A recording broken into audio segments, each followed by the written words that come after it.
Next story of the lockers today. Swerve Strickland gets candid about frustrations in WXT. So not frustration is the emphasis S. So it means he had more than one issue. I just want to put the emphasis on that. I know we know what S means. Let's see what he says.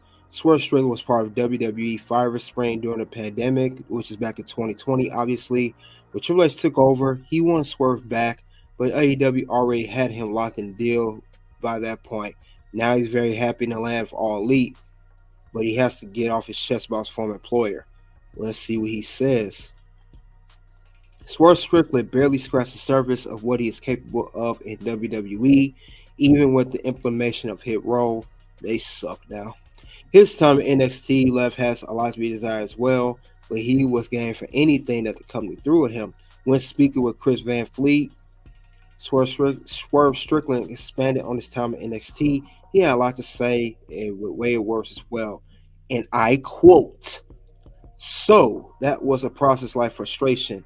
It came from frustration like a lot of these moments." Matt Bloom, for those you don't know, that's Prince Albert, A Train, and Tansi. Brought me into the office with Canyon at the time, and I was getting a promotion.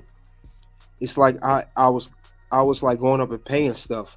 But like early on that week, here's the frustrating parts of this. When WWE and NXT is like promoting this and doing this and that, it's like you're tweeting, supporting everything. Like, oh, this is coming from Peacock.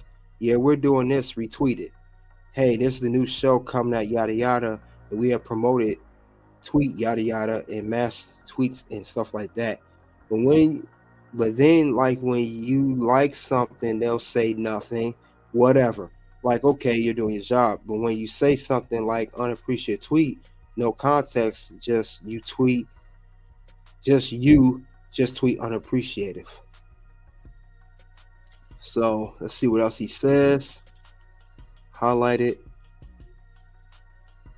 Say you didn't see anything about me like that 2-minute promo video I put nobody like mentioned, but you'll see that though.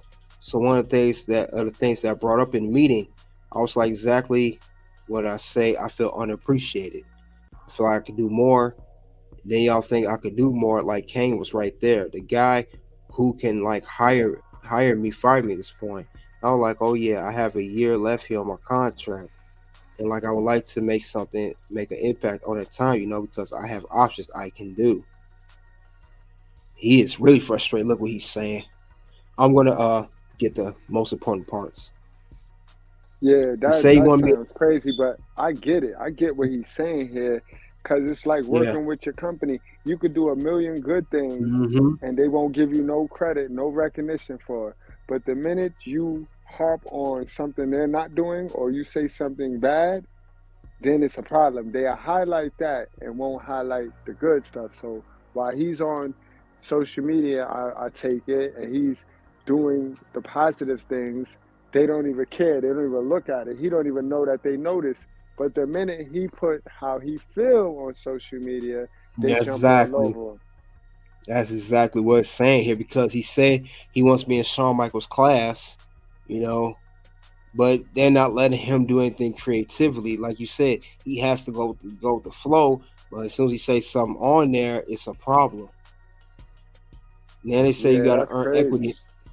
Yep, in order to be doing able like that. By the time I was already doing the NXT takeovers, like the World's Collide, I was already being on everything in weekly TV. But I've always told True at the time, first 2 months they was like, "Hey, thank you, I appreciate everything you're giving me. I'm happy to be here. What can I do to be one of your guys?" Here goes more. 3 months later, he said it again. Then 3 months, like a year now. See, the time is surpassing 3 months. That's six. Then another three, like a year. He said, "What's stopping?" He's trying to get Triple H approval. He said, "What's stopping from making me one of your guys?" Now it's like I'm putting pressure on him because, like, now the equity is grown. He knows I'm serious. I know I have to offer stuff like that. I don't know that maybe like it could be taken disrespectful. Like, what are you talking about? You're not seeing me here. Those are risks you got to take. Then it says he's currently doing very well at AEW. Yeah, he had a great match at Full Gear with Heyman Adam Page. So top of this bracket for the Continental Classic round robin tournament with 6 points now, tied for first. That obviously made Tony Khan has plans to elevate him, and of course the match I just mentioned. What is your take on all this, good Brad? Look, this man had a lot to say about this. This is crazy. You got anything else you want to say to this? This is crazy that he feel this way. Yeah, I'm not surprised though, cause Swerve was the best thing in Hit Row. He was the best thing in Hit Row. So Hit Row was actually holding him back then in NXT.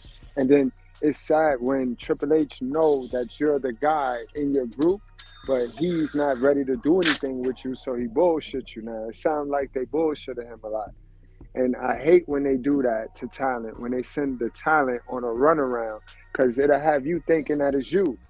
It'll have you thinking it's something with your talent, and it's not your talent. It's just the timing, the company, and just the name power. You know what I mean? And the company, NXT should have kept it more real with them. They should have communicated and kept it real with them. Because unlike a lot of them, I think they lost one with him. They lost a star with Swerve. Swerve is a star, bro. He reminds me of Edge. You know what I mean? And a When little Edge bit was of in his Booker prime. T. Yeah, and a Yes, little bit of Booker yes. T. I might add too.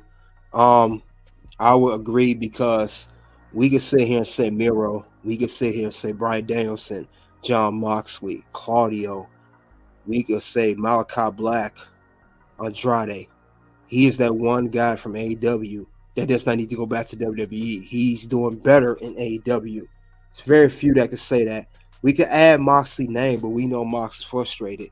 Swerve's not frustrated at AEW. It's actually benefiting him to be over there. Like they mentioned, he's doing great in the Continental Classic tournament, and he's tied for first place. He's like pretty much one of the favorites to possibly win the whole tournament. So this is very bad on WWE's end. Um, this is very bad, very bad. This is just sad though.